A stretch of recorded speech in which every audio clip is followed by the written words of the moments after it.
அவருக்கு பாடல் பாடுங்கள், அவரை புகழ்ந்தேறுங்கள். அவர் நம் வியத்தகு செயல்கள் அனைத்தையும் எடுத்துரையுங்கள். அவர் நம் திருப்பெயரை மாற்றிமைப்படுத்துங்கள். ஆண்டவரை விட்டுவிடுவோர் இதயம் அக்களிப்பதாக. ஆண்டவரையும் அவரது ஆட்சியையும் செல்லுங்கள். அவரது திருமுகத்தை உடையராக நாடுங்கள். அவர் செய்த வியத்தகு செயல்களை நினைவு கூறுங்கள். அவர் தம் அருட்செயல்களையும் அவரது வாய்மொழிந்த நீதிப்பொருள்களையும் நினைவில் கொள்ளுங்கள். கர்த்தருக்குள் அருமையான ஆண்டவருடைய பிள்ளைகளாக உள்ளவர்களையும் இந்த ஓய்வு நாள் காலை வேளையிலும் ஆண்டவருடைய சமூகத்திலே நீங்கள் இந்த வேளையிலே நம்முடைய ஆண்டவருக்காக வாழ்க்கை வரவேற்கிறேன். இந்த ஜெப நேரத்தில் நாங்கள் அனைவரும் எழுந்திருக்கிறோம். மகா பரிசுத்தமும் இரக்கமும் ஆண்டவரே சுவாமி, உம்முடைய பிள்ளைகளாக எங்களுடைய வாழ்நாளிலே ஒரு நாளை சந்ததிக்காக நன்றி செலுத்துகின்றோம். உம்முடைய சமூகத்திலே வந்திருக்கிறோம் சுவாமி. இந்த வேளையிலே உம்முடைய ஆவியானவருடைய கிருபை இந்த இடத்திலே அசைவாடுவதற்காக நன்றி செலுத்துகின்றோம். இந்த இடத்திலே வந்திருக்கிறோம் உடைய பிள்ளைகள் ஒவ்வொருவரையும் நீர் பேர்களாக கொடுத்து ஆசீர்வதிக்கும்படியாக சொல்லிக்கிறோம் சுவாமி. இந்த இடத்திலே வர முடியாமல் இருக்கிற ஒவ்வொரு பிள்ளைகளையும் நீர் கொண்டு வந்து சேர்க்கும்படியாக சொல்லிக்கிறோம் ஆண்டவரே. இந்த திருச்சபை மக்களாக நாங்கள் ஒன்று கூடியிருக்கிறோம். உம்முடைய அன்பிலும் உம்முடைய ஞானத்திலும் உம்முடைய வழிநடத்துதலிலும் ஐக்கியத்திலும் நாங்கள் ஒருமனப்பாட்டோடு வாழறதுக்காக எங்களை வேலைப்படுத்தி வந்திருக்கிறேன். கர்த்தாவே, ஆச்சரியவிதமாக நீ வழிநடத்தி வந்திருக்கிறேன் சுவாமி. நன்றி அறிந்தோடு நாங்கள் உடைய சமூகத்தில் வந்திருக்கிறோம். இந்த உலகத்தின் பலவிதமான சோகங்கள், கவலைகள், துன்பங்கள் எல்லாவற்றையும் விட்டு சந்தோஷமும் சமாதானமான உடைய சமூகத்தில் வந்திருக்கிறோம் ஆண்டவரே. இந்த வேளையிலே எங்கள் உள்ளத்திலே நீ வாழும் சுவாமி. இந்த வேளையை எங்களுக்கு ஆசீர்வாதமாக்கி தந்தரும் சுவாமி. இந்த வேளையிலே யார் யார் இருதயம் உடைய ஆசீர்வாதத்துக்காக வேங்கி இருக்கிறதோ சுவாமி, ஒவ்வொருவரையும் நீ தொழுவீராக. கர்த்தாவே, உடைய கிருபையினாலே ஒவ்வொருவரையும் ஆண்டு கொள்ளும்படியாக சொல்லிக்கின்றோம் ஆண்டவரே. பலவிதமான மன கஷ்டங்களோடு இந்த வேளையிலே நாங்கள் வந்திருக்கலாம் சுவாமி. ஆண்டவரே, உம்முடைய பிள்ளைகளாக உம்முடைய ஆறுதலை, உம்முடைய சந்தோஷத்தை, உம்முடைய நிறைவினில் எங்களுக்கு ஒவ்வொருவருக்கும் தந்தரும்படியாக சொல்லிக்கின்றோம். தொடர்ந்து சுவாமி, இந்த உலகம் முழுவதிலும் எங்கெல்லாம் இந்த வேளையிலே உம்முடைய நாமத்தை மக்கள் துதித்து உம்முடைய நாமத்தை இந்த மக்கள் மகிமைப்படுத்துகின்றார்களோ அங்கெல்லாம் உம்முடைய நிறைவான ஆசீர்வாதம் கூட இருக்கும்படியாக, சத்தியத்தை அறிந்து கொள்ளாத மக்கள் மத்தியிலே எங்கெல்லாம் உம்முடையான வழிபாடுகள் நடக்கின்றதோ அங்கெல்லாம் உம்முடைய கிருபை பெருகும்படியாக, உம்முடைய மந்தைகள் பெருகும்படியாக, உம்முடைய இறையரசு இலைத்திருக்கத்தக்கதான காரியங்களை அவர்கள் செய்யத்தக்கதாக இருக்கிறார்கள். ஒவ்வொரு ஆராதனை நடத்துகிறவர்களையும் ஆசீர்வதியும் சுவாமி. இந்த வேளையிலும் கர்த்தாவே, விசேஷமாக நாளின் ஆராதனையிலும் ஒவ்வொரு சிறிய சிறிய காரியங்களிலும் பங்கேற்கின்ற உங்களுடைய ஒவ்வொரு பிள்ளைகளையும் ஆசீர்வதிப்பீராக. கர்த்தாவே, அவர்கள் ஒவ்வொருவருக்கும் கொடுத்திருக்கிற தாளந்துகளை நாங்கள் நினைவுகிறோம் சுவாமி. உங்களுடைய நாம மகிமைக்காக அவர்கள் ஒவ்வொருவரும் இதை பயன்படுத்துவதை நாங்கள் காண்கிறோம் ஆண்டவரே. இந்த வேளையிலும் எங்கள் ஒவ்வொருவரையும் சமூகத்தில் ஒப்படைக்கிறோம். இறுதியான வேளை ஒவ்வொன்றிலும் நீ கூட இருந்து எங்களை பாதுகாத்து எங்களை ஆசீர்வதித்து எங்களை சமாதானத்தினாலும் சந்தோஷத்தினாலும் தூயாவினாலும் நிறைத்தரும்படியாக சொல்லிக்கின்றோம் நல்ல பிதாவே. நாங்கள் நின்ற வண்ணமாக 137வது பாடலை பாடுவோம். இந்த காலத்திலும் இந்த நேரத்திலும் நன்றியாளர்கள் நான்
பாடி கர்த்தரை மகிமைப்படுத்துவோம்.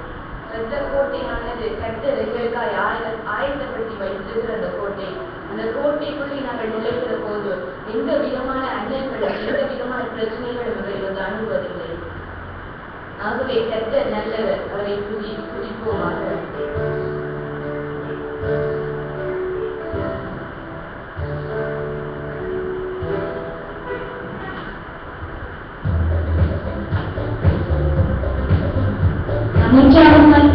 கரங்களை தட்டி அவருடைய நாமத்தை மகிமைப்படுத்துவோம். இரத்த கோட்டைக்குள்ளே நான் நுழைந்து விட்டேன், இனி எதுவும் மனதாது, எந்த தீங்கும் தீர்வாது என்று நாம் உற்சாகமாய் ஆண்டவருடைய கோட்டைக்குள்ளே நுழைந்தவர்களால் எந்தவித பயமுமே எந்தவித தீங்குமே எங்களை அணுகாத நினைந்தவர்களால் நாங்கள் யாரும் தெரிந்து பாடுவோம்.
ஆண்டவரை நோக்கி பார்த்து நாங்கள் ஒவ்வொருவரும் குடும்பத்தோடு நாங்கள் பாடுவோம்.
ஆண்டவர் குறித்து எங்கள் ஒவ்வொருவருக்கும் கொடுத்திருக்கின்ற கிருபைகளுக்காக நன்மைகளை நாங்கள் நினைந்தவர்களால் ஆண்டவருக்கு நாங்கள் நன்றி செலுத்துவோம்.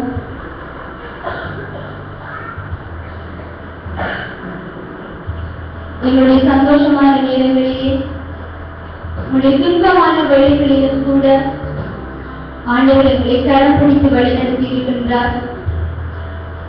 மற்றவர்கள் அறியாத எத்தனையோ வேளைகளிலே அவர்களுக்கு நன்மைகளை கொடுத்தவரால் எங்களுடைய கருத்தை நிறுத்தி ஆசீர்வதிக்கின்ற தகப்பனால் எங்களை அணைத்துக் கொண்டு எங்களை அன்பு செய்கின்ற ஒரு தாயை போல ஆண்டவர் எங்களை வழிநடத்தி இருக்கின்றார்.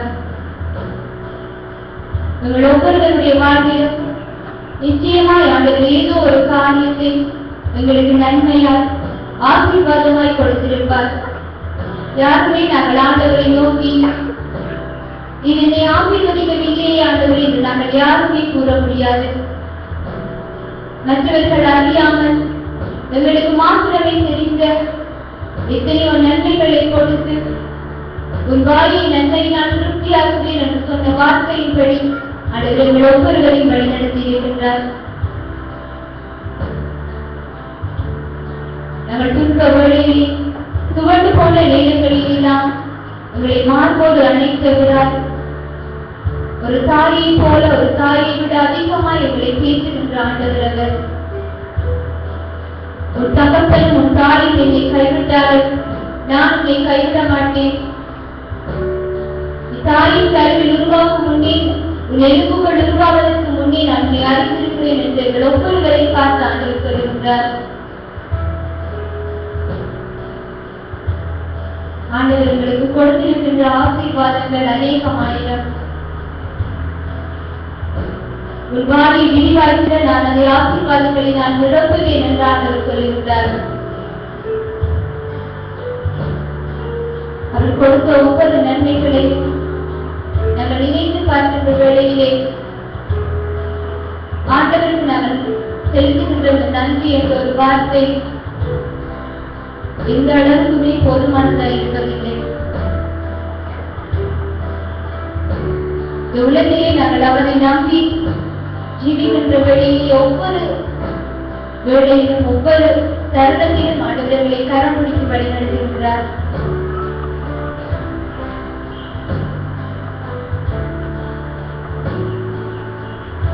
ஆண்டவரை நம்பி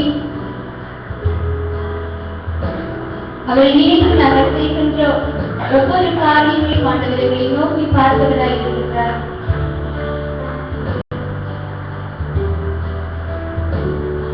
இந்த இடத்திலே நாங்கள் வெறுமனே வந்திருக்கவில்லை. உங்களுடைய சித்தத்தின் படியல்ல, ஆண்டவர் எங்களை அவருடைய சித்தத்தின் படியாய் அழைத்து வந்திருக்கின்றார்.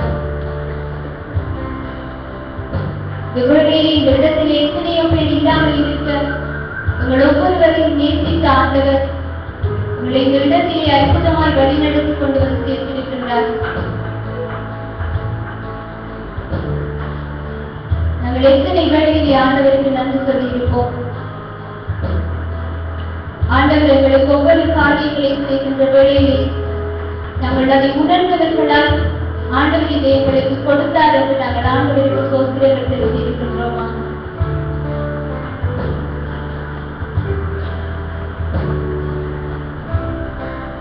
நாங்கள் யாவரும் சேர்ந்து பாடுவோம்.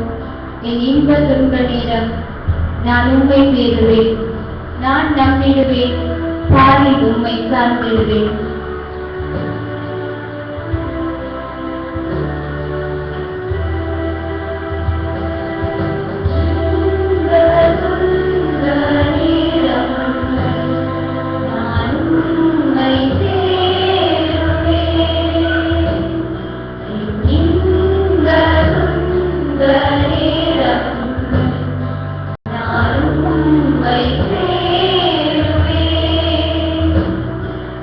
No.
வருகிறோம். ஆண்டவருடைய பாதையை விட்டு நாங்கள் வழி விலகி அவர்களை பிடித்திருந்த கரத்தை விட்டு எங்களுடைய விருப்பத்தின்படி நாங்கள் சென்ற ஒவ்வொரு பாதைகளையும் நாங்கள் நினைத்து பார்ப்போம். நாங்கள் அறியாமல் அறிந்தும் செய்த ஒவ்வொரு பிள்ளைகளையும் ஆண்டவருடைய பாதத்தை ஒப்புக் கொடுப்போம்.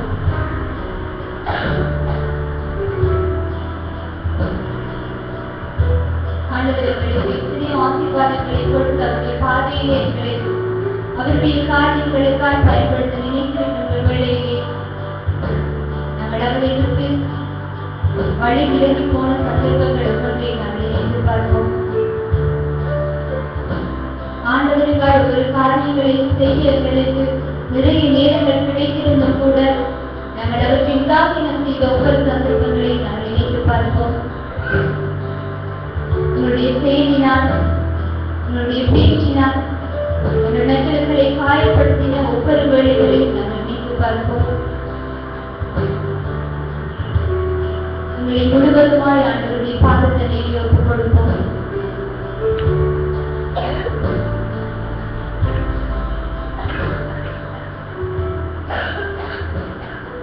எங்களுடைய பாவங்களுக்காக நாங்கள் நடந்துருவோம். தொடர்ந்து ஜெபத்திலே அந்த பாவ அறிக்கை ஜெபத்தை எங்களுடைய அடியார்கள் ஆண்டவருடைய சமூகத்திலே எடுப்பார்.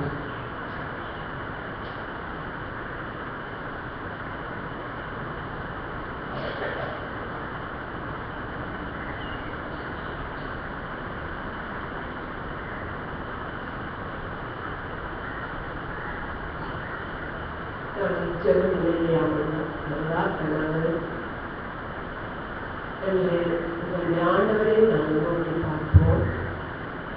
நாங்கள் நேரமும் நாங்கள் ஆண்டவரை நாங்களுடைய நாளினாலே நாங்கள் துதித்தோம், நாங்கள் புகழ்ந்து பாடினோம், அவரை நாங்கள் மகிமைப்படுத்தினோம்.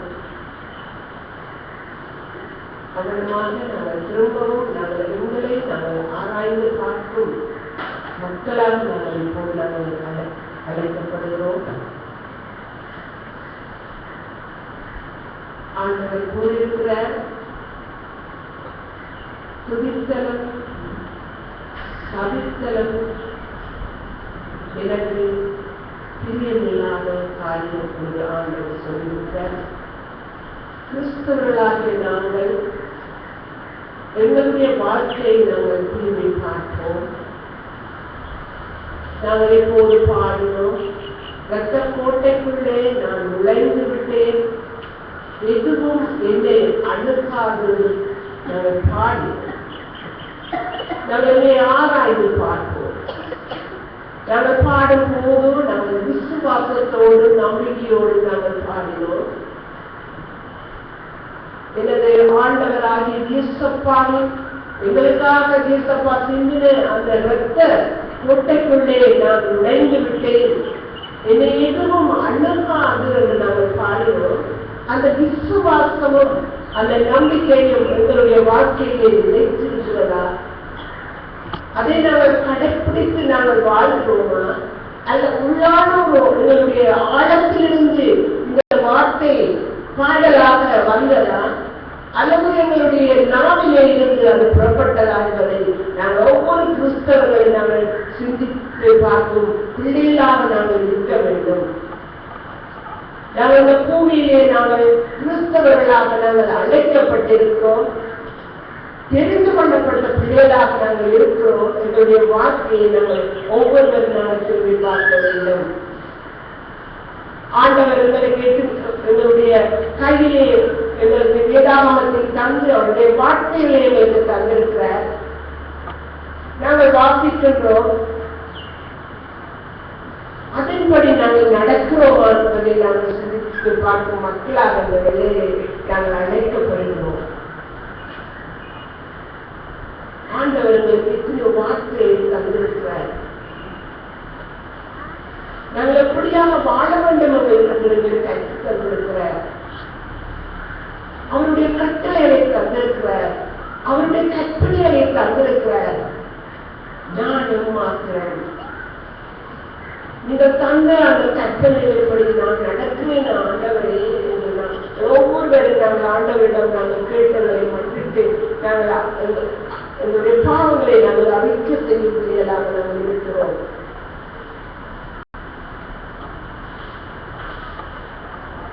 அன்பு செலுத்துவாயாக சொல்லி ஆண்டவர் கூறியிருக்கிறார். எங்களுடைய அன்பு எங்கே?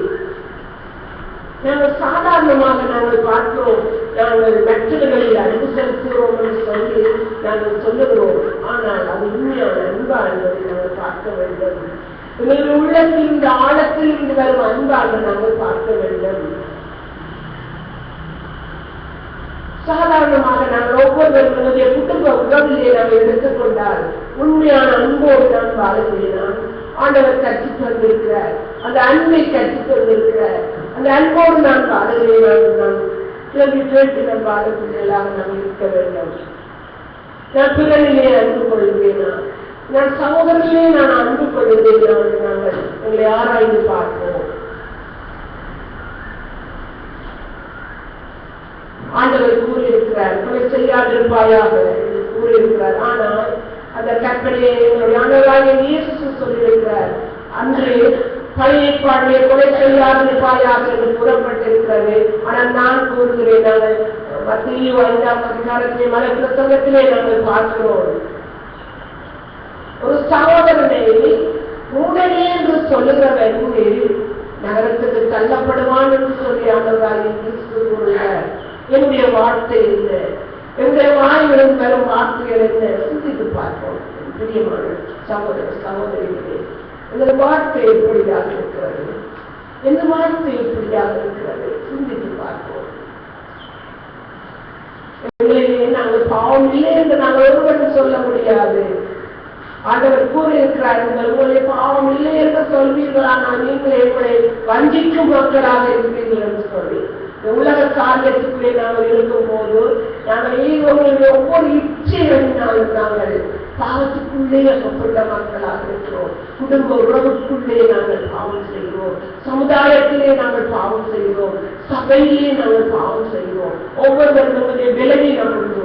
விலகினத்தின் நிமித்த நாங்கள் பாவம் செய்கிறீர்களாக இருக்கிறோம். எங்களுடைய சிந்தனையிலே பலவிதமான சிந்தனைகள், பெருமைகள், பொறாமைகள், எரிச்சல்கள், இப்படியாக நாங்கள் பலவிதமான உணர்வுகளோடு நாங்கள் வாழ்ந்து கொண்டிருக்கிறோம். ஒவ்வொருவரை நாங்கள் சிந்தித்து பார்ப்போம். ஒவ்வொரு கிறிஸ்தவர்கள் உண்மையான பரிசுத்தமான ஒரு கிறிஸ்தவனாக வாழ வேண்டும் என்றுதான் எங்களுடைய ஆண்டவராகிய இயேசு அழைக்கின்றார். எங்களை அவர் பேர் சொல்லி அழைக்கின்றார். மகனே மகளே, நீ உண்மையாக ஒரு பரிசுத்தமான ஒரு சாட்சியான பிள்ளையாக நீ வாழ வேண்டும் என்று சொல்லி எங்களுடைய ஆண்டவர் அழைக்கிறார். அந்த உண்மைக்கும் அந்த பரிசுத்தத்துக்கும் நான் சாட்சியாக வாழுவேன். எங்களை நாங்கள் கேள்வி கேட்கும் பிள்ளைகளாக நாங்கள் இருக்க வேண்டும். உணர்ந்து பார்ப்போம். ஒவ்வொருவரும் நாங்கள் உணர்ந்து பார்ப்போம்.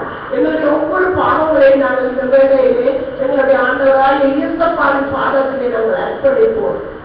கர்த்தாவே, வாழ்க்கையிலே நாம் வாழும் போது சுவாமி, நான் உண்மையான பிள்ளையாக, நான் உங்களுக்கு பிரியமான பிள்ளையாக நான் வாழத்தான் ஆசைப்படுகிறேன். ஆனால் இந்த உலகத்துக்குள்ளே நான் பிரவேசிக்கும் போது சுவாமி, நான் இந்த இச்சைக்குள்ளே நான் அகப்படுகிறேன் என்று அப்படி அதிலிருந்து எங்கள் ஒவ்வொருவரையும் நீங்கள் மீட்க வேண்டும் என்று சொல்லி நாங்கள் ஆண்டவரிடம் கேட்போம்.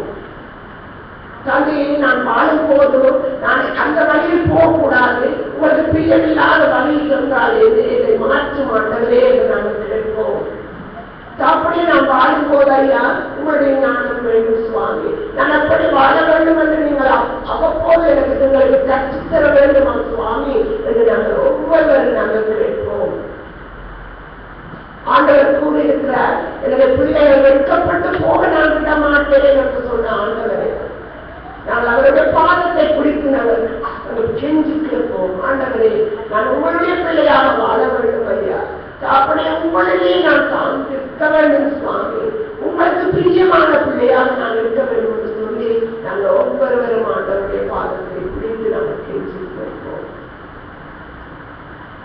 அன்பு விளக்கம் தாப்பனே சுவாமி, தாப்பனே திரும்பமாக இந்த பாதத்தை திரும்பலை கூடாக நாங்கள் உங்களுடைய பாதத்தில் வந்திருக்கிறோம் ஐயா.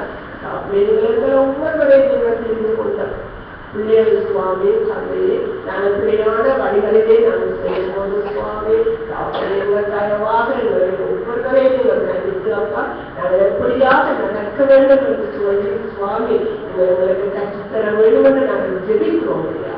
உங்களை நாங்கள் விட்டு எத்தனையோ தர நாங்கள் தூர போனாலும் தகப்பனே நீங்கள் தேடி தேடி தேடி எங்களை அரவணைக்கும் தெய்வமாக இருக்கிறீர்கள் இல்லையா. அதற்காக நன்றியோடு துதிக்கிறோம். எங்களுடைய ஒவ்வொரு பாவங்களையும் உங்களுடைய பாதத்திலே நாங்கள் அர்ப்பணிக்கிறோம் சுவாமி. எங்களுடைய ஒவ்வொரு பாவத்தையும் நீங்கள் நன்றிக்கும் தெய்வம் அல்லவா சுவாமி. எங்களுக்காக சுவாமி நீங்கள் உலகத்துக்குள்ளே வந்து இந்த பாவிகளை ரட்சிக்க வேண்டும் என்று சொல்லி வந்தவர்களுடைய சர்வ வல்லமையோட விழாவை ஒவ்வொருவரையும் இந்த பாவத்திலிருந்து விட்டுக் கொள்ள வேண்டும் என்று நாங்கள் தெரிவிக்கிறோம். நாங்கள் இந்த பாவத்தில் இருந்து சுவாமி நாங்கள் விடுபட்டு நாங்கள் எப்போதும் உங்களுடைய பிள்ளைகளாக இருக்க எங்களை சித்தார்கள் சுவாமி. அவர்களுடைய பிரசன்னம் வெகுவாக எங்களோடு கூட இருக்கிறவர்கள் சுவாமி. அவர்களுடைய அன்பு உங்களுடைய அரவணைப்பு உங்களோடு கூட இருந்தால் எல்லாவற்றையும் ஒரு அன்பான பாதத்தில் ஏற்படுத்தி ஜெபம் வேண்டுமோ நல்ல விழாவே. நம்முடைய குடும்ப ஜெபத்தை இருக்கிறோம்.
நமக்காக வேண்டுதல் செய்த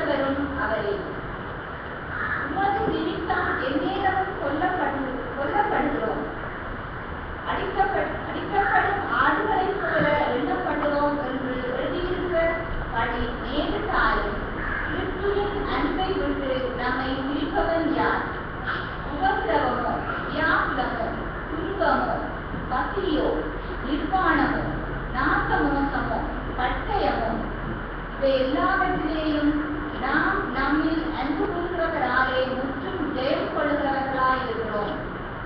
நரகமானாலும் ஜீவனானாலும் தேவதூதர்களானாலும் அதிகாரங்களானாலும் வல்லமைகளானாலும் புகழ் காரியங்களானாலும் பெரும் காரியங்களானாலும் உயர்வானாலும் தாழ்வானாலும் எந்த கிறிஸ்தியானாலும் நம்முடைய சக்கராசியம் விட்டு ஏற்பட்டுள்ள தேவனுடைய அன்பை விட்டு நம்மை பிரிக்க மாட்டாது என்று நிச்சயித்திருக்கிறேன்.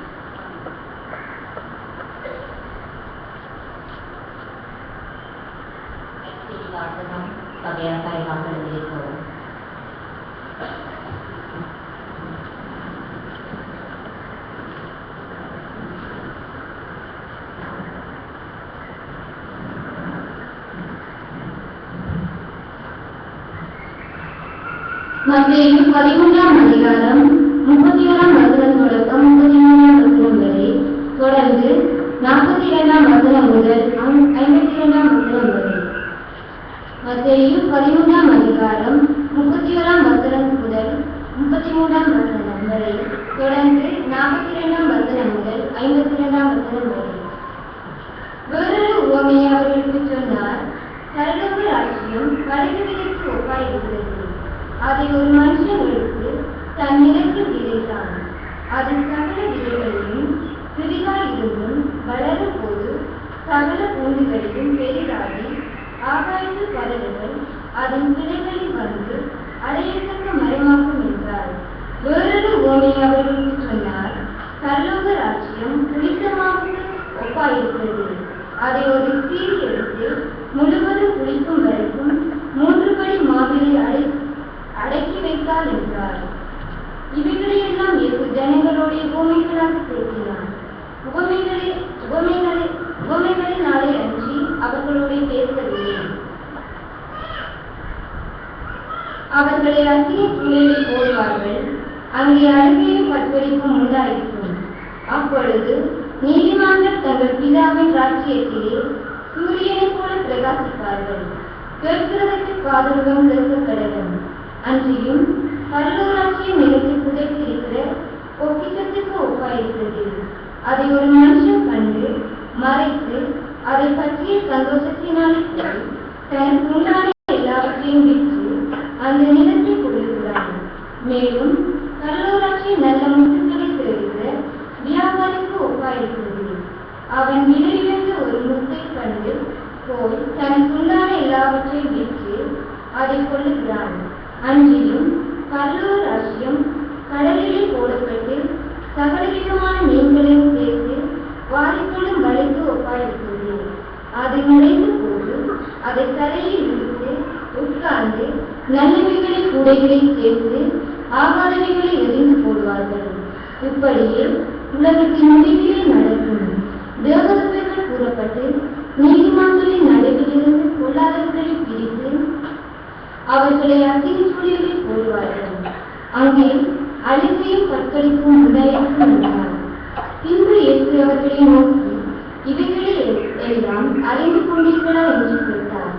அதற்கு அவர்கள், ஆம், அறிந்து கொண்டோம் ஆண்டவரே என்றார்கள்.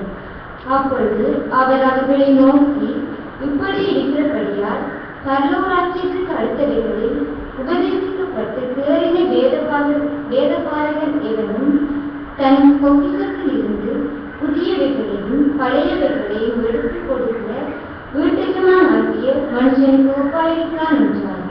ஆமென்.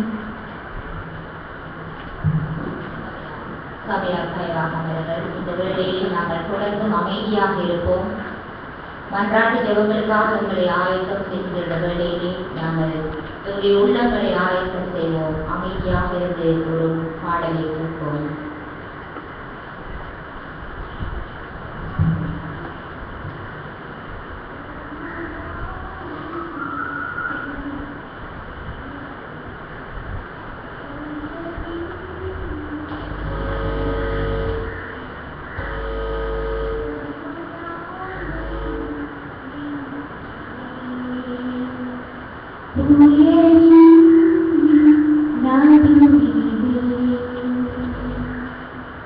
He will make you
கடந்து வந்த காலங்களில் உண்டாகங்களை ஆசீர்வாதங்களுக்குள்ளாக ஆண்டவர் வழிநடத்தி இருக்கின்றார். தொடர்ந்து பலவிதமான சேவைகளோடு வேண்டுதலோடு நாங்கள் இருக்கிறதை ஆண்டவர் காண்கிறார். இந்த வேளையிலே விசேஷமாக நாங்கள் இந்த திருச்சபைக்காக ஆண்டவருடைய சமூகத்திலே கேட்போம். இந்த திருச்சபை நன்மைக்காகவும் ஐக்கியத்துக்காகவும் ஒருமனப்பாட்டுக்காகவும் தூயாவியானுடைய கிருபை இந்த திருச்சபையை முற்றுமுழுதாக அசைவாடும்படியாகவும் ஆண்டவரிடத்திலே கேட்போம். இது கல்வி பெருகி அநேகரை ஆண்டவருடைய சமூகத்துக்குள்ளே அழைத்து வருகிற சபையாக வளர ஆண்டவர் எல்லா வல்லமையும் தர வேண்டுமாக கேட்போம். இருக்கின்ற மக்கள் ஒவ்வொருவருடையும் அன்பை மத்தியத்தையும் கட்டிடும்படியாக பலவிதமான வேறுபட்ட கருத்துக்கள் இருந்தாலும் ஆண்டவருடைய காரியங்களிலே ஒருமனப்பாட்டோடு அவருடைய இதயத்தின் வளர்ச்சிக்காக ஒவ்வொருவரும் பாடுபட ஒவ்வொருவரும் தங்களுடைய எல்லா காரியங்களையும் ஒதுக்கி வர கடவுள் கிருபை செய்யும்படியாக கேட்போம். இந்த வேளையிலும் இது இருக்கின்ற சிறு பிள்ளைகளை ஆண்டவர் ஆசீர்வதிக்கும்படியாக பெரியவர்களை ஆசீர்வதிக்கும்படியாக வாலிபர்கள் மத்தியிலே ஆண்டவர் அநேக காரியங்களை செய்யும்படியாக முதியவர்கள் மத்தியிலே அநேக காரியங்களை செய்யும்படியாக பெண்களை நலமுறையிலே ஆண்டவர் தன்னுடைய ஊழியர்களுக்காக பயன்படுத்தும்படியாக ஜெபிப்போம். இந்த திருச்சபையை வழிநடத்துகின்ற ஊழியருக்கு வேண்டிய நல்ல ஞானத்தையும் சுபபலத்தையும் கொடுக்கும்படியாக அவருடைய எல்லா விதமான புதிய முயற்சிகளுக்காக உத்திகளுக்காக நன்றி செலுத்தி தொடர்ந்து இன்னும் அநேக காரியங்களை அவர் செய்ய அவருக்கு வல்லமையை வழங்கும்படியாக உக்ரானக்காரர் சபை உக்ரானக்காரர் ஆலய உக்ரானக்காரர் வழிகாட்டிகள் வகுப்பு வழிகாட்டிகள் ஒவ்வொரு சங்கங்களின் தலைவர்கள் செயலாளர்கள் பொருளாளர்கள் அனைத்து இந்த திருச்சபை சார்ந்த ஒவ்வொருவரையும் ஆண்டவர் பொருட்படுத்தி வழிநடத்தும்படியாக திருச்சபை ஒவ்வொரு விசுவாசிகளோடும் கூட இருந்தவருடைய வாழ்விலே எல்லா காரியங்களையும் ஆண்டவரை முன்னது செய்யும்படியாக நாங்கள் அனைவரும் ஒருமனப்பட்டு ஜெபிப்போம்.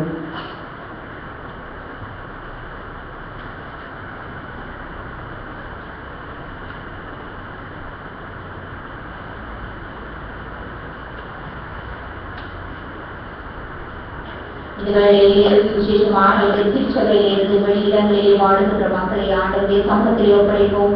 அவர்கள் மூலம் நாங்கள் பெற்றுக்கொள்ளுகிற நன்மைகளுக்காக நன்றி செலுத்துவோம்.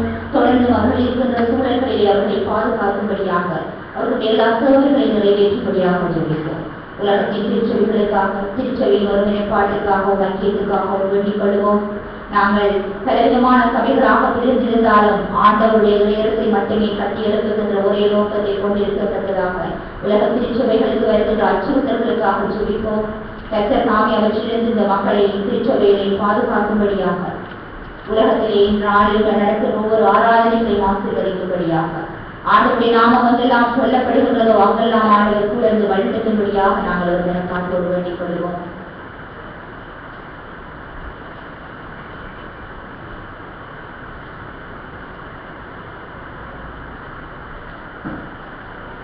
வைத்தியசாலைகளில் சிறைச்சாலைகளில் அகதி முகாம்களில் கடவு முகாம்களில் இன்னும் பலவிதமான கஷ்டங்களோடு வாழ்கிற ஒவ்வொரு மக்களையும் நினைவு கூறுவோம்.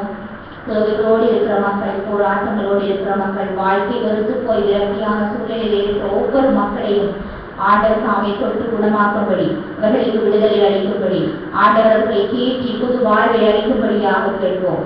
பலவித கஷ்டங்கள், பொருளாதார கஷ்டங்கள், மன சஞ்சலங்கள், உள்ள சோர்வுகள் ஒவ்வொன்றினாகவும் இருக்கின்ற மக்கள் கடந்து வரத்தக்கதான வேதனை ஆண்டவர் கொடுக்கும்படியாக விசேஷமாக இந்த வேளையிலே இங்கே கூடியிருக்கிற யார் யாருக்கு நோய்களும் துன்பங்களும் கஷ்டங்களும் இருக்கின்றதோ அவற்றை எல்லாம் ஆண்டவர் நீக்கி ஒரு புதிய தென்பை, ஒரு சந்தோஷத்தை, நிம்மதியை, சமாதானத்தை கட்டளையிடும்படியாக நாங்கள் வேண்டிக் கொள்வோம்.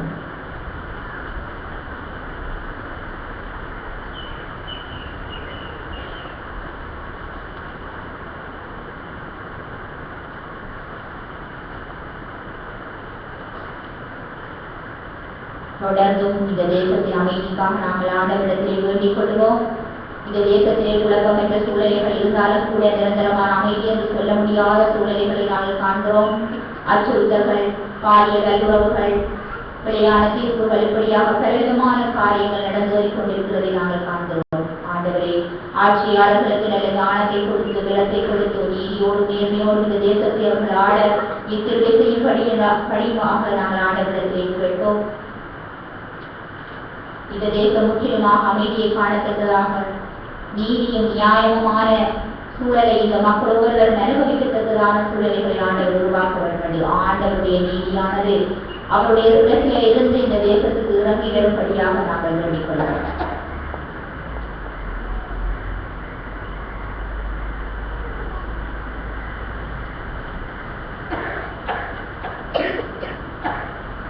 எங்கள் ஒவ்வொருவருடைய தனிப்பட்ட தேவைகளுக்காக நாங்கள் ஆண்டவருடைய சமூகத்திலே கேட்போம்.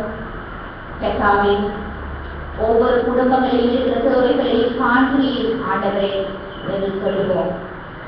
நாங்கள் மனிதர்களிடத்திலே கேட்டு பெற்றுக்கொள்ள முடியாத அநேக காரியங்களை நீ செய்திருக்கிறீர் சுவாமி. உங்களுடைய வியர்ந்த செயல்களை நாங்கள் நினைவு கூறுகிறோம் ஆண்டவரே. தனிப்பட்ட விதமாக கல்வி சம்பந்தமான, பொருளாதாரம் சம்பந்தமான, உடல் நலம் சம்பந்தமான பலவிதமான தேவைகளை நாங்கள் உள்ளடக்கி இருக்கிறோம் சுவாமி. கர்த்தாவே, உடத்தில் மட்டுமே நாங்கள் வெற்றியெல்லாம் கொட்டி விடுகிறோம். நிறைய விஷயங்களுக்கு சந்திக்கிற தெய்வமாயிருக்கிற நம்பிக்கையோடு நாங்கள் அவரிடத்திலே கேட்போம்.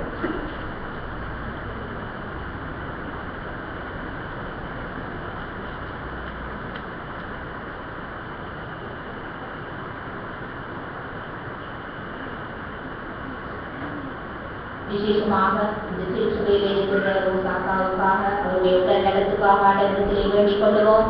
தேவனுடைய தந்தைக்காக நாங்கள் வேண்டிக் கொள்ளுவோம். அவர் பூரண சுகமடையத்தக்கதாக தீர்ப்படியாக இன்னும் யார் யாரெல்லாம் இந்த திருச்சபையிலே நோய் வாய்ப்பட்டிருக்கிறார்களோ அல்லது உடல்நிலையிலே பின்னோக்கி காணப்படுகிறார்களோ அவர்கள் அனைவரையும் கர்ம வைத்தியராய் இருந்து ஆண்டவர் தேற்றும்படியாகவும், வெளிநாடுகளிலிருந்து வந்திருக்கிற தேவாளர் குடும்பத்துக்காக நாங்கள் ஆண்டவரத்திலே வேண்டிக் கொள்வோம். அதே வண்ணமாக இந்த வாரத்திலும் இந்த மாதத்திலும் தன்னுடைய பிறந்த நாட்களை, திருமண நாட்களை, முக்கிய தினங்களை நினைவு கூறுவோம். ஒவ்வொருவரையும் ஆண்டவர் தொட்டு ஆசீர்வதிக்கும்படியாக, அவருடைய வாழ்க்கையை ஒரு புதிய சந்தோஷத்தையும் சமாதானத்தையும் கடவுள் கட்டியிடும்படியாக, எதிர்கிற காலங்களிலே பரீட்சை எழுதுகிற பிள்ளைகளுக்கு வேண்டிய நல்ல ஞானத்தையும் அறிவையும் ஆண்டவர் கொடுக்கும்படியாக வேண்டிக் கொள்வோம்.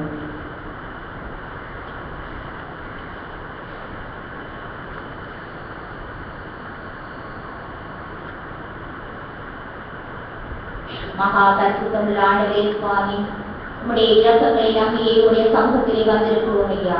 நாங்கள் நினைக்கிறதற்கு வேண்டிக் கொள்வதற்கு அதிகமாக உம்முடைய கிருபையை நாங்கள் காண்கிறோம் சுவாமி. நாங்கள் ஒருமனப்பட்டவர்களாக உம்முடைய பிள்ளைகளாக மனம் ஒருமித்து உடைய சமூகத்திலே வேண்டியிருக்கிறோம். ஆண்டவரே, எங்களுடைய வேண்டுதல்களுக்கு செவி சாய்த்தருளும் சுவாமி. நாங்கள் சந்தோஷத்தோடும் சமாதானத்தோடும் எங்களிடத்திலே அமர்ந்திருக்க எங்களோடு கூட இருந்து இறுதியான வேலையை பொருட்படுத்த வழிநடத்தும்படியாக சொல்லிக்கிறோம்.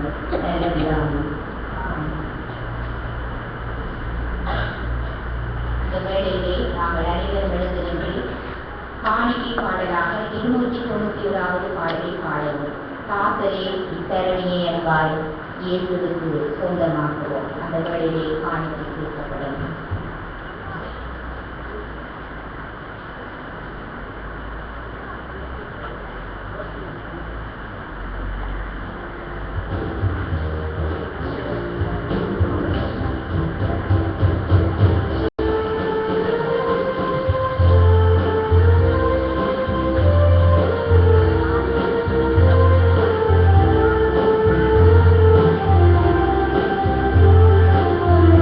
Thank you.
பசுத்த ஒரு நாள் காலை உடைகளாக சுவாமி ஏசப்பா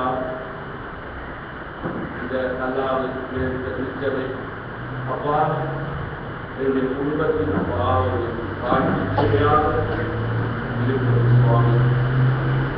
இந்த இடத்தில் யாராலேயும் நாங்கள் கொடுத்ததற்காக நன்றி. அதுபோல சுவாமி இந்த சபையை உடைய கருத்துக்குள்ளாக நான் கருதுகிறேன் சுவாமி. அப்பா இந்த திருச்சபை இந்த வழிநடத்துகிற சுவாமி, உன்னுடைய திருச்சபை சுவாமி, அப்பா 100 ஆண்டுகளை கடந்து செல்லும் இந்த திருச்சபை உடைய கருத்துக்குள்ளாக கருதுகிறேன் சுவாமி. ஏசப்பா சபையில் உள்ள ஒவ்வொரு மக்களை அப்பா ஒவ்வொரு அங்கத்தினர்களை குழந்தைகளுக்கு தெளிவாக கருத்துக்குள்ளாக கருதுகிறேன் சுவாமி. இந்த சபையை வழிநடத்தி செல்லும் குருவானவர் அப்பா சபை மூப்பர்கள் ஒவ்வொரு கருத்துக்குள்ளாக கருதுகிறேன் சுவாமி.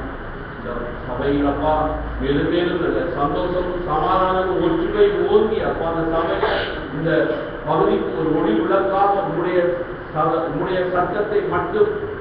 சத்தத்துக்கு மட்டும் செவிசாய்க்கும் ஒரு சபையாக மேலும் வளர்ந்து ஓங்க வேண்டும் என்று செவிக்கிறோம் சுவாமி. அப்பா இந்த வேளையில் அப்பா உங்களுடைய ஊழியத்திற்காக அவர்களுடைய ஊழியத்திலிருந்து அவருடைய உழைப்பிலிருந்து கொடுத்த இந்த சிறு காணிக்கையை அப்பா உங்களுடைய கருத்துக்குள்ளாக தங்குகிறேன் சுவாமி. அவர்கள் கரங்கள் மேலும் மேலும் உமக்காக அப்பா மேலும் மேலும் நீள அப்பா அவர்களுடைய ஒவ்வொரு உழைப்புகளை மேலும் மேலும் அவர்களுக்கு அப்பா பல்கி பெருக இந்த காணிக்கையின் உங்களுடைய சபை ஊழியத்துக்கு பல்கி பெருக சபை ஊழியம் அப்பா தேர்தல் ஊழியம் அப்பா இந்த மகாசங்க ஊழியர்கள் ஒவ்வொன்றுக்கு பல்கி பெருகத்தக்கதாக காணிக்கை ஏற்றுக்கொள்ளும் சுவாமி. அப்பா தொடர்ந்துமாக இந்த வேளையை இந்த கருத்துக்குள்ளாக தந்து அப்பா இந்த காணிக்கையை இந்த கருத்துக்குள்ளாக தந்து அப்பா இந்த ஜெபத்தை கருத்தில் வைத்து பரவலாகவே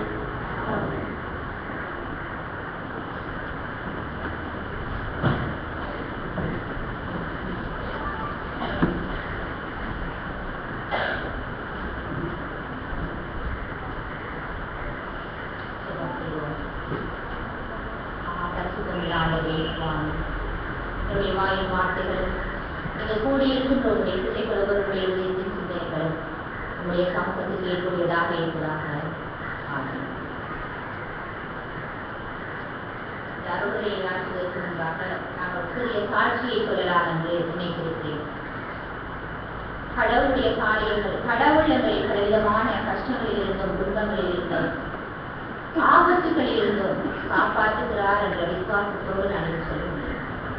கடந்த வியாழக்கிழமை காலை 7 மணி இருக்கும் காலை வேளை. அப்பொழுது எங்களுடைய மகன் இருந்தார். நான் அப்பொழுது நிச்சயம் நல்லா ஒழுங்கியிருந்தேன். என்னுடன் எங்களுடைய கட்டிலே இருந்து விளையாடி கொண்டிருந்தார். அவர் தவழ ஆரம்பித்திருக்கிறார். திடீரென்று காலை 7 மணி ஆகிவிட்டது. ஆகவே நான் நன்றாக நித்திரை கலைத்திருக்கேன் என்றால் அவர் இரவோடு அவருக்காக கண்டுபிடிப்பதனால் சில வழியில் தூங்குவது.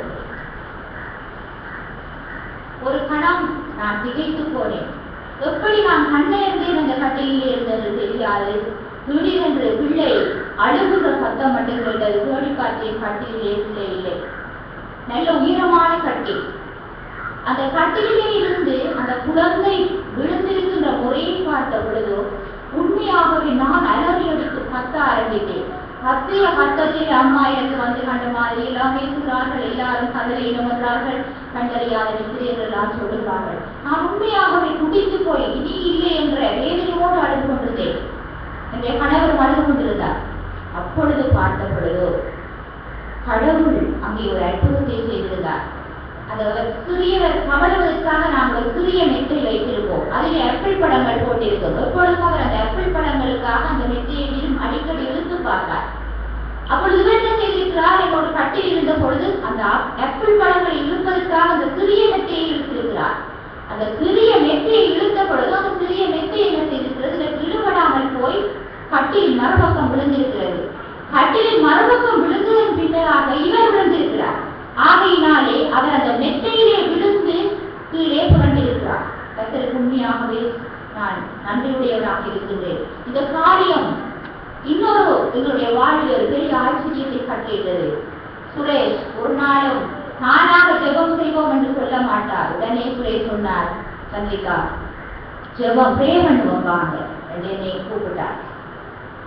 அப்படியான ஒரு அற்புதத்தை கடவுளுடைய வாழ்விலே செய்தார். அந்த குழந்தையை காப்பாற்றினார். கடவுள் எங்களுடைய அலட்சியமா இருந்தாலும் கூட கடவுள் அவரை பாதுகாத்தார். கர்த்தருடைய நாமத்துக்கு ஸ்தோத்திரம். இன்றைய நாளிலும் நாங்கள் வாசிக்கப்பட்ட திருமறை பகுதிகளிலே மெதடிஸ்த திருச்சபை ஒழுங்கின்படி எங்களுக்கு தரப்பட்டுள்ள தலைப்பு விழிப்புள்ள தேடல். மத்தேயு 13ஆம் அதிகாரம் 31 தொடக்கம் 33 வசனங்கள், 44 தொடக்கம் 52 வசனங்கள்.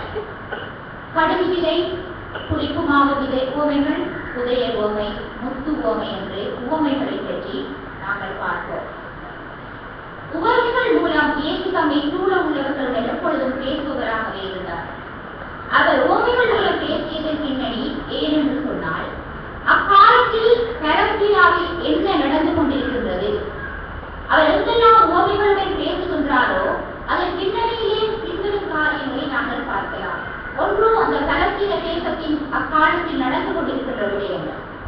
யாருக்கு இயேசு உவமைகளை கூறுகிறார் என்பது அவருடைய சீடர்களுக்கா, மக்கள் கூட்டத்துக்கா, அல்லது அவர்களுக்கு விரோதமானவர்களாக காணப்படுபவர்களுக்கா? இந்த உவமைகளில் செவிமடுத்தவர்களுடைய மனநிலை அல்லது சிந்தனைகள் எத்தகையதானது என்பது, யார் இயேசுவுக்கு எதிரானவர்கள், அவர்கள் எதற்காக அவருக்கு விரோதிகளாக இருக்கிறார்கள், இவற்றை பொறுத்துதான் இயேசு உவமைகளூடாக பேசும் பொழுது அவர் பாதிக்கின்ற உவமைகள் அமைந்ததை நாங்கள் காணலாம். அது வகையில் கடுகு விதை, புளித்தமா, புதையல், முத்து போன்ற உவமைகள் இறையரசை அல்லது இறை ஆட்சியை குறித்து கூறப்படுகிறது. கடுகு விதை, புளித்தமா போன்ற உவமைகள் எந்த சந்தர்ப்பத்திலே கூறப்படுகிறது என்பது இங்கு முக்கியம். இயேசு நிறைவான ஞானம் உள்ள ஒருவராக, பிதாவின் குமாரனாக இந்த உலகத்திற்கு வந்து தன்னுடைய இறையரசின் பணிகளை ஆரம்பித்தார். அவர் ஜனக்கூட்டத்திலே அவரை பின்தொடர்வோர் மத்தியிலே பேசும் பொழுதோ கடினமான, மனிதர்களால் புரிந்து கொள்ள முடியாத வகையிலான காரியங்களை குறித்து பேசுவதில்லை. அவர் இறையரசை குறித்து போதிக்கின்ற பொழுதோ அவற்றை இலகுவாக அவர்கள் புரிந்து கொள்ளுகின்ற வகையிலே போதிக்கிறார். ஏனெனில் அவரை சூழலிருந்த மக்கள் அனைவரும் சகல ஞானமும் அறிவும் பொருந்தியவர்களாக இருப்பதில்லை. இரண்டாவதாக, பலஸ்தீன சூழலுக்கு பொருத்தமான உதாரணங்களை அவர் தேர்ந்தெடுக்க வேண்டியிருந்தது.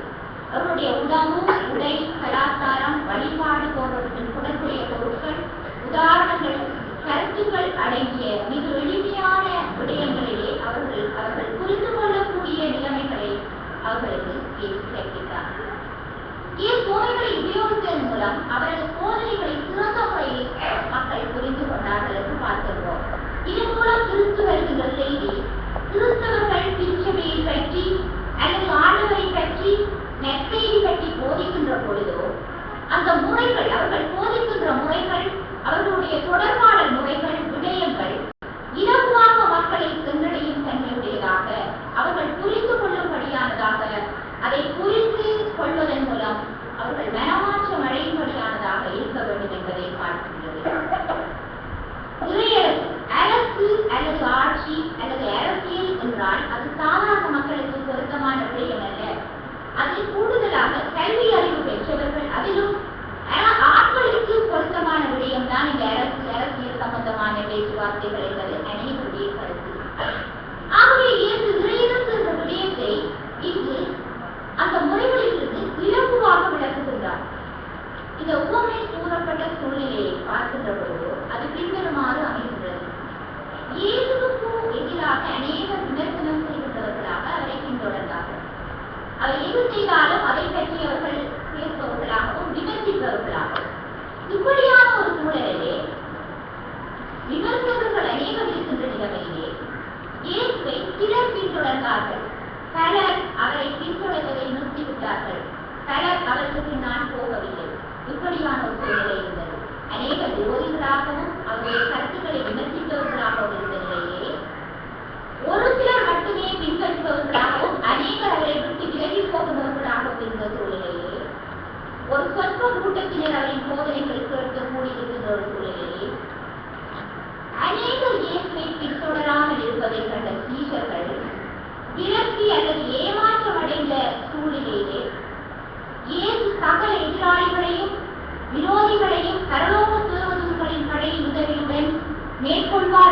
வாழ்வோடு சீடர்கள் இருந்த சூழ்நிலையிலே, இத்தகையதான ஒரு சூழ்நிலையிலே தான் இயேசு இறையரசு என்பது ஆரம்பத்திலே மிக சிறிதாக இருக்கும், ஆனால் அது முடிவிலே மிக பெரிதாக வியாபித்திருக்கும் என்பதை இந்த உவமையோடு சொல்லுகின்றார்.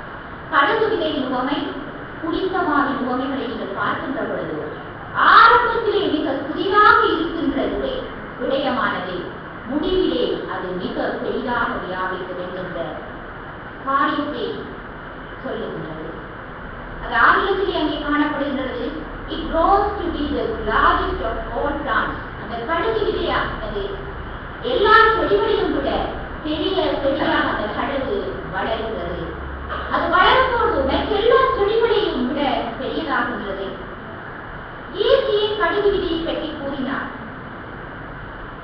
கடுகு என்பது யூதர்களுடைய வாழ்க்கையே பரிச்சயமான ஒரு பதார்த்தம். உதாரணமாக நாங்கள் கல்லாவின் ராஜ்யத்திலே ஒத்துழையவர்களுக்கு அல்லது கல்வி அறிவில்லாதவர்களுக்கு சில காரியங்களை சொல்லுகின்ற பொழுதும் கடல் உணவுகள் சார்ந்ததாக பல உதாரணங்களை சொன்னால் அவர்கள் இலகுவாக புரிந்து கொள்ளக்கூடியதாக இருக்கும். ஏனெனில் நாங்கள் அடிக்கடி உபயோகிக்கின்ற அல்லது உண்ணுகின்ற காரியங்கள். அதுபோல அவர்களுடைய வாழ்விலே கடுகு என்பது மிகவும் பரிச்சயமான ஒரு பொருள்.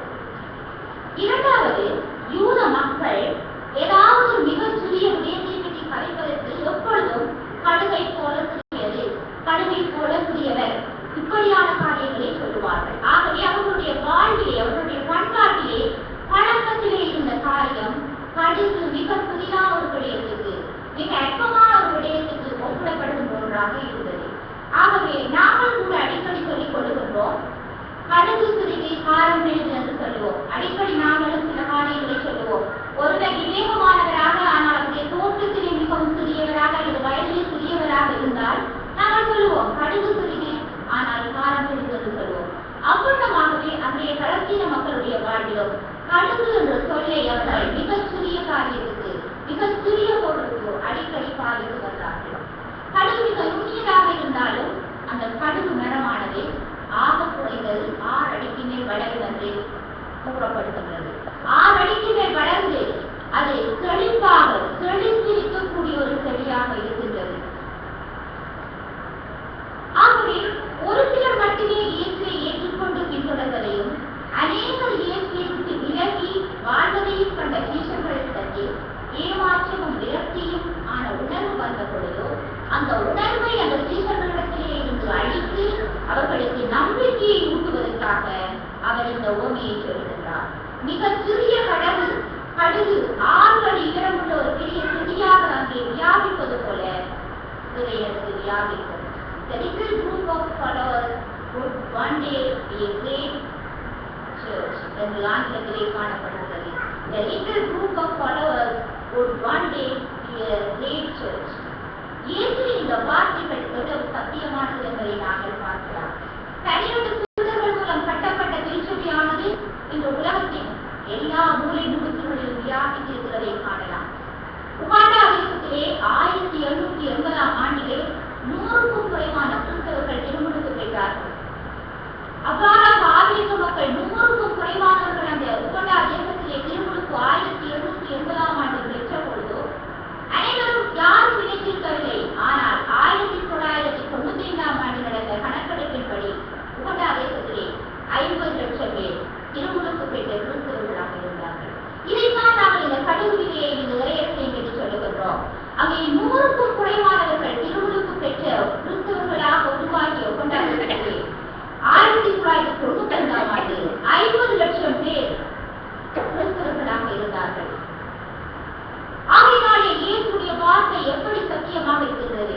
ஒரு சிறிய காரியம் ஆரம்பத்திலே பெரிய காரியமாக இருக்கும், ஆனால் அது முடிவு மிக பெரியதாக அல்லது மிக வியாபித்ததாக அமையும்.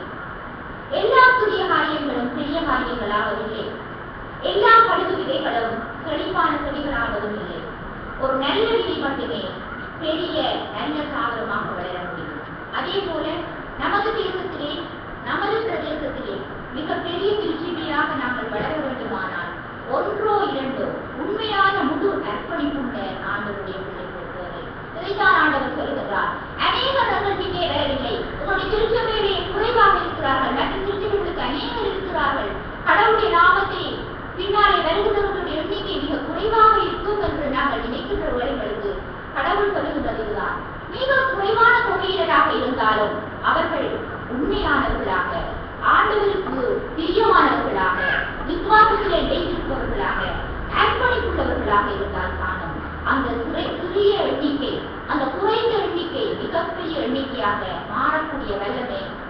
உருவாகும்.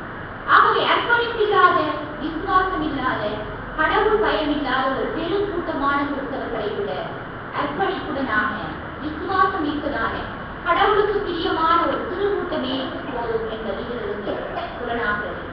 அதே வண்ணமாக நாங்கள் புளிப்புமா உவமையை பார்க்கின்றோம். கோதுமை மாவை அங்கே காட்டுகிறார். கோதுமை மா என்பது பலஸ்தீனிய மக்களின் முக்கிய உணவு. 3 விரைக்கால் மாவிலே புளிப்பு மாவை எடுத்து பிசைந்து வைத்தால் ஒரு பெண் மாவு முழுவதும் புளிப்பேறியது. 3 விரைக்கால் மாவிலே ஒரு சொற்ப மாவை, புளித்த மாவை எடுத்து ஒரு பெண் பிசைந்து வைக்கிறார். இறையருக்கு புளிப்பு மாவு போப்பாகும். இது கூட அவருடைய சூழல் சார்ந்த ஒரு உவமையாக இருக்கிறது. வழமையாக பலஸ்தீன பெண் ரொட்டி சுட்டதற்கு மாவை பிசையும் பொழுது இப்படித்தான் செய்கின்றார்கள். அது பெரிய விருதுகளுக்காக, உணவுகளுக்காக செய்கின்ற போது இப்படித்தான் செய்கின்றார்கள். நாம் கை செய்கின்ற போது என்ன செய்கின்றோம்? புதிய கை செய்வதற்காக பழைய கையில் இருந்த ஒரு குடியை போடுகிறோம்.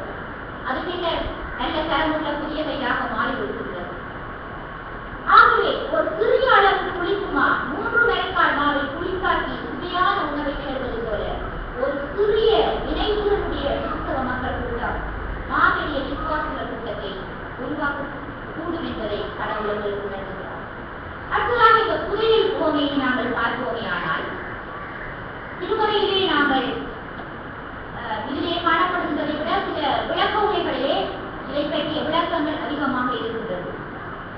கடவுளின் அரசு எவ்வளவு முக்கியத்துவமானது என்பதை இந்த புதையல் உவமையின் மூலம் நாங்கள் கண்டுகொள்ளலாம். கடவுளின் அரசு என்பது கிங்டம் ஆஃப் காட் என்று சொல்லுவார்கள். ஆகவே பிறகு உயிராளரான ஜோன் ஹாக்கின்ஸின் கருத்தின்படி இந்த உவமையை பின்வருமாறு விளக்குகிறார். ஒரு விவசாயி ஒரு நிலத்தை பண்படுத்துகிறார். அவன் சற்றை பண்படுத்திக் கொண்டு போகின்ற பொழுது மிகவும் ஆழத்திலே இல்லை, ஓரளவாக அவன் பண்படுத்திக் கொண்டு போகின்ற பொழுது ஒரு இடத்திலே அவனுக்கு கட்டுப்படுகிறது ஏதோ. அப்பொழுது அவன் பார்க்கிறான், அது ஒரு புதையல். அந்த புதையலை அவன் பார்க்கின்ற பொழுது அது நிறைவாக பொன்னாலானது.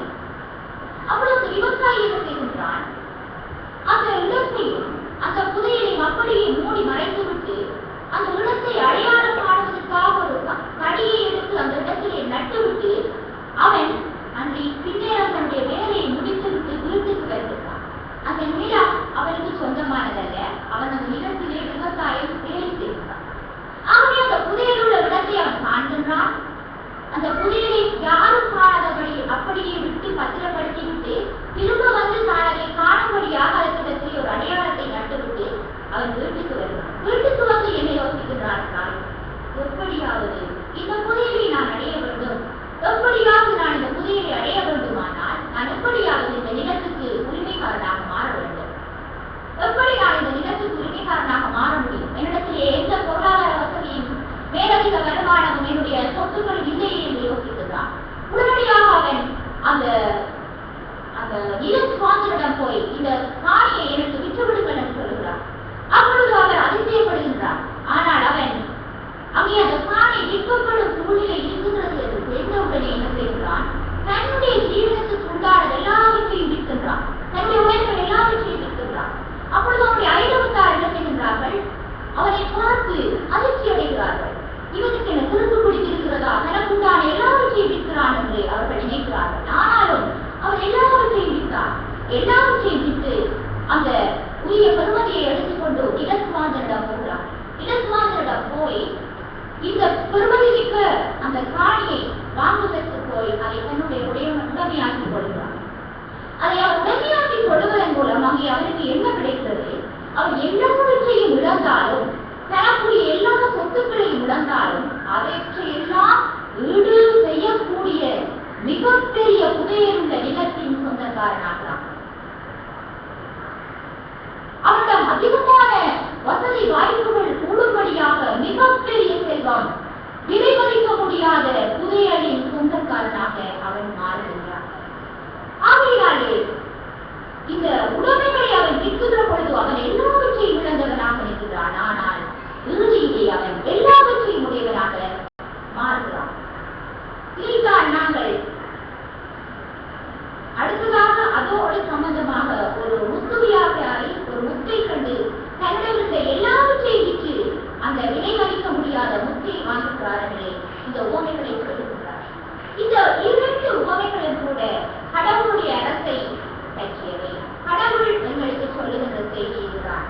இந்த உவமையை இயேசு கூறியபொழுது புதிய விசுவாசிகள் அவரை சூழ இயலார்கள்.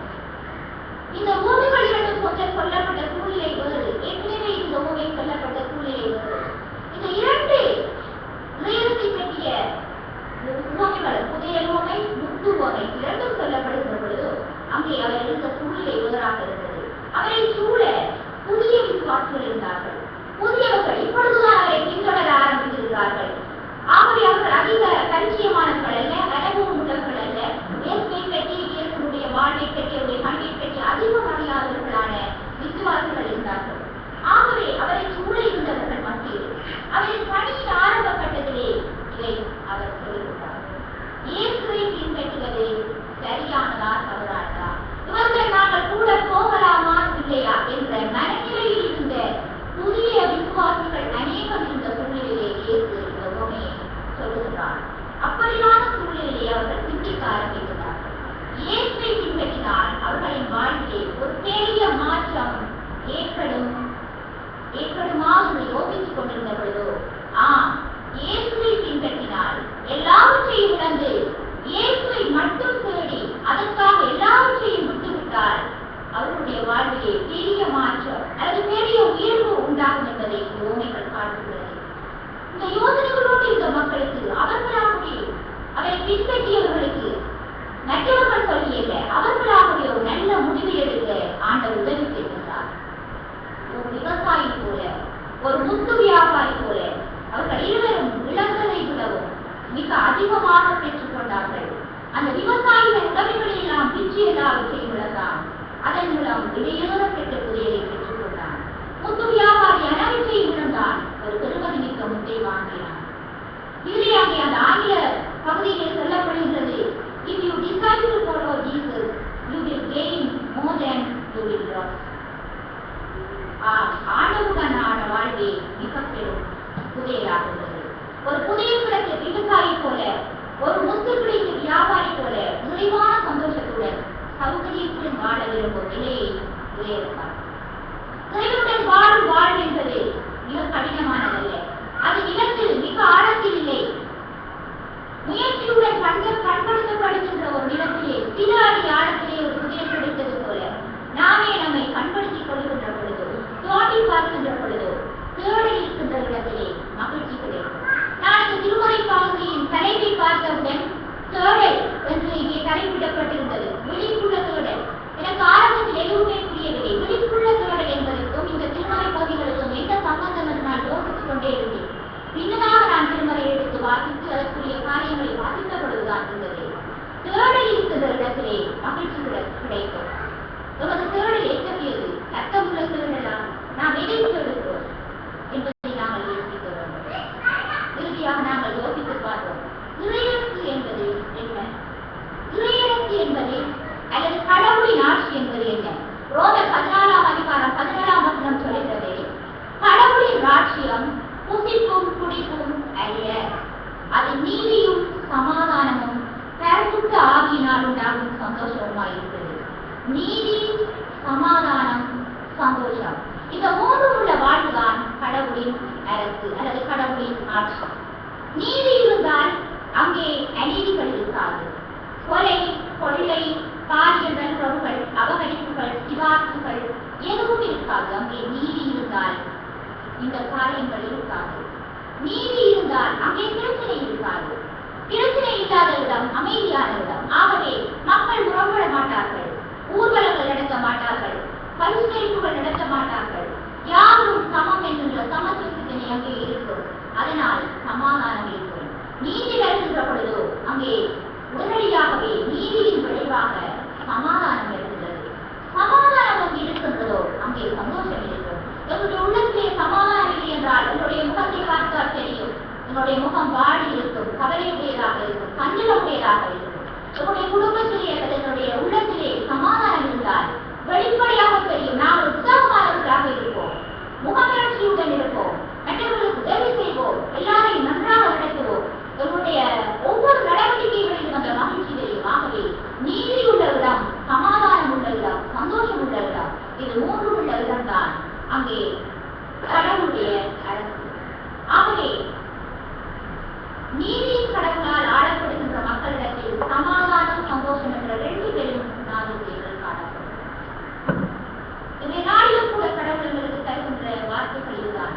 நீதியின் கடவுள் எங்களை ஆளுகின்ற ஒரு நிலைமைதான் இறையரசு நிலைமை. நீதியினால் ஆளப்படுகின்ற மக்களிடத்திலே சமாதானம் இருக்கும், சண்டை இருக்காது. அந்த மக்களிடத்திலே துக்கம் வேதனை இருக்காது, அங்கே சந்தோஷம் இருக்கும். ரோம சபையிலே கிறிஸ்தவர்களுக்குள் வேற்றுமைகள் இணக்கப்படுவதற்கு காணப்பட்டன. எனவே பவுல் அவர்களுக்கு சமாதானமும் சந்தோஷமும் காணப்பட வேண்டும் என்கிறார். ரோமர் 14:10-15 பார்க்கின்ற பொழுது நாம் இவற்றை காணலாம். இவைகளே கடவுள் நாட்டில் கிடைக்கும் ஆசீர்வாதங்கள். ஆட்சி என்பது ஒரு கொடை. இன்று எங்களுடைய தேசத்துக்கு ஒரு ஜனாதிபதி இருக்கிறார். அவருடைய கையிலே ஆண்டவர் ஆட்சியை கொடுத்திருக்கிறார். அது இந்த உலகத்துக்குரிய ஆட்சி. ஆட்சி என்பது ஒரு கொடை, கடவுளுடைய ஈவு. அதை சரியான முறையிலே பயன்படுத்திக் கொள்ள வேண்டும் என்று கடவுள் எதிர்பார்க்கிறார். ஏன் அவர் ஊழியத்தை ஆரம்பித்த போதே கடவுளின் ஆட்சி யாவருக்கின்றார். ஆகவே இயேசு கிரயத்தை பற்றி கதைக்கின்ற பொழுது இயேசு மரித்து உயிர்த்தெழுந்த வீட்டுக்கு சென்ற பின்பு ஏற்படுகின்ற அரசல் என்பதை அது உங்களுடைய உங்கள் மத்தியிலே இருக்கிறது என்று சொன்னார். இதன் மூலம் இயேசு தன்னுடைய ஊழியத்தை ஆரம்பித்த பொழுது நீதியான சமாதானமும் சந்தோஷமும் உள்ள இந்த குணாதிசயம் உள்ள ஆட்சியை உலகத்திலே ஸ்தாபித்தார். இயேசுவின் ஆட்சி அநேகருக்கு அப்படியே திறந்து விடப்பட்டது. அங்கே பார்க்கின்ற பொழுது இயேசுவின் ஊழியத்திலே இயேசுவின் கிரயத்தில் இருந்தது. அந்த ஆட்சியிலே ஆயக்காரர், பாவிகள், பிரஜாதிகள் யாவருமே அந்த ஆட்சிக்குள் பிரவேசிக்க தகுதி பெற்றிருந்தார்கள். அவரை சமுதாயத்திலே புறக்கணிக்கப்பட்ட யாவரும் அவரோடு உறவு கொண்டார்கள். கடவுள் அன்புள்ளவர். ஆகையால் அவர் சகலரையும் தம்முடைய ஆட்சிக்குள் அழைக்கின்றார். கடவுளின் ஆட்சி என்பது அது இந்த உலகம் முழுவதற்கு குறித்தாக வேண்டும் என ஆண்டவர் எதிர்பார்க்கின்றார். இன்றைய நாளிலும் கடவுளின் அரசு என்பதை என்னுடைய வாழ்விலே ஒரு புதிய மாற்றத்தை, ஒரு புது யுகத்தை உருவாக்க வேண்டும் என்று எதிர்பார்க்கின்றார். நாம் அதற்குள் பிரவேசிப்பதற்கு தயாராக வேண்டும். நம்முடைய தேடல் என்ன? நிலையான நிலையற்ற லௌகீக விடயங்களிலே நாங்கள் நம்முடைய தேடல்களை வைத்திருக்கின்றோமா? அல்லது நிலையான நீதி, சமாதானம், சந்தோஷம் என்பதற்கின் அடிப்படையிலான இறையரசுக்குள் நாங்கள் உட்பட வேண்டியிருக்கிறோம். நாம் ஒவ்வொருவரும் எங்களை நாங்கள் இந்த வேளையிலே ஆராய்ந்து பார்க்கிறோம். கடவுள் தேடல் உள்ளவர்களாக எங்களை அழைக்கின்றார். விழிப்புள்ள தேடலின் மூலம் இறையரசிற்கு விழிப்புடையவர்களாக கடவுள் உங்களை இந்த சூழ்நிலைக்கு அடைவதை மாற்றியிருக்கிறார்.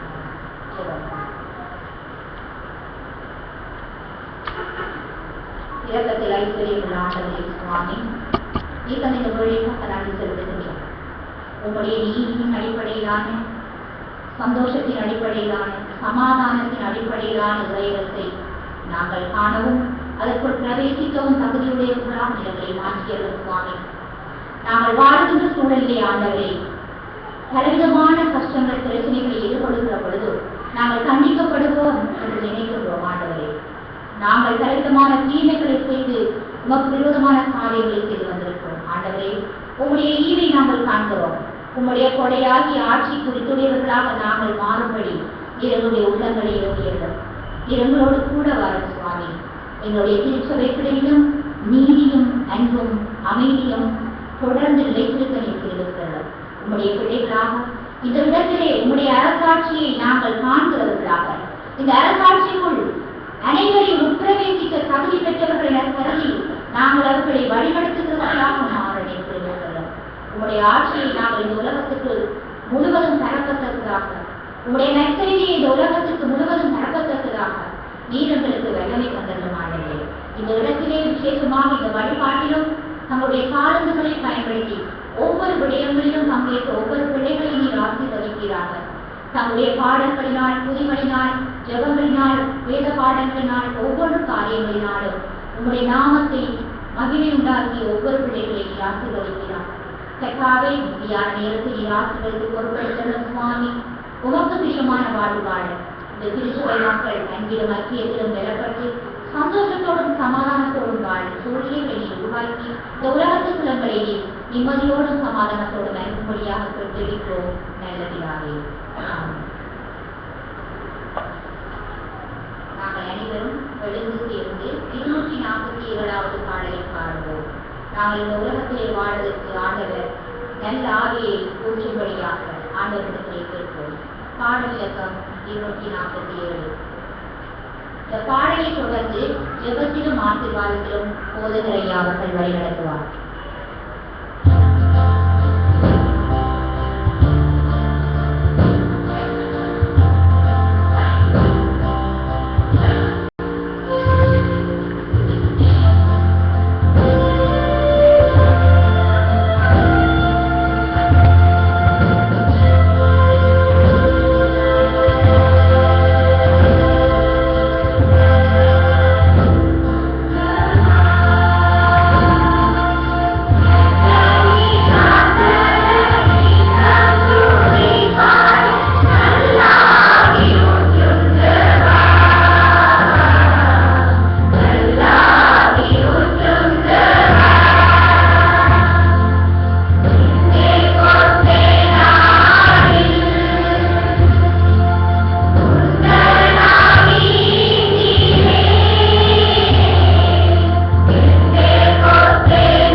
முழுவதுமாய் இந்த கிருபையும் வழிநடத்தலும் இருந்தபடியாக நன்றியோடு சொல்லியிருக்கிறோம். ஆலயத்துக்கு போவோம், பாருங்கள், சொன்ன பொழுது வளர்ச்சியாக சொன்னது போல இந்த ஆசீர்வாதமான இந்த வழிபாட்டுக்காக நாளுக்காக நன்றியோடு சொல்லியிருக்கிறோம். இதனால் தென்னத்திலிருந்து சுவாமி உடைய வார்த்தைகளை கேட்டபடி அந்த ஒரு மனிதனை ஆரம்பிக்கிற மாற்றம், ஒரு குடும்பத்திலே, சமுதாயத்திலே, நாட்டிலே மாற்றத்தை கொண்டு வரதுக்காக கர்த்தாவே உபயாசத்தை குறித்து பேசுகிற கிருபைக்காக நன்றியோடு கேட்டிருக்கிறோம். அந்த நாளில் வழிபாட்டை கலந்து கொண்ட ஒவ்வொருவருக்காக உடைய பாட்டில் செலுத்துகிறோம். ஒவ்வொரு பிள்ளைகளையும் தனித்தனியாக பேரு பேராக குடும்பமாய் கர்த்தர் நிறைவாய் ஆசீர்வதிக்கும்படி சொல்லிக்கிறோம். இந்த வாரம் முழுவதுமாக இரண்ட காரியங்களை செய்ய திட்டமிட்டிருக்கிற தகப்பனே எல்லாவற்றையும் வாய்க்கப்பட்ட வேண்டுமாய் உடைய பாட்டில் பேசுகிறோம். வயதான ஒவ்வொருவராக செலுத்துகிறோம். இந்த வயதான காலத்திலும் அவருடைய பலத்தையும் தைரியத்தை கொடுத்து சிறந்த முறையில் தகப்பனே அவர்கள் பராமரிக்கப்பட கர்த்தர் வழிநடத்த வேண்டுமாய் செலுத்துகிறோம். அவருடைய வனத்தின் வாஞ்சைகளை கர்த்தர் நிறைவேற்றும்படி செலுத்துகிறோம்.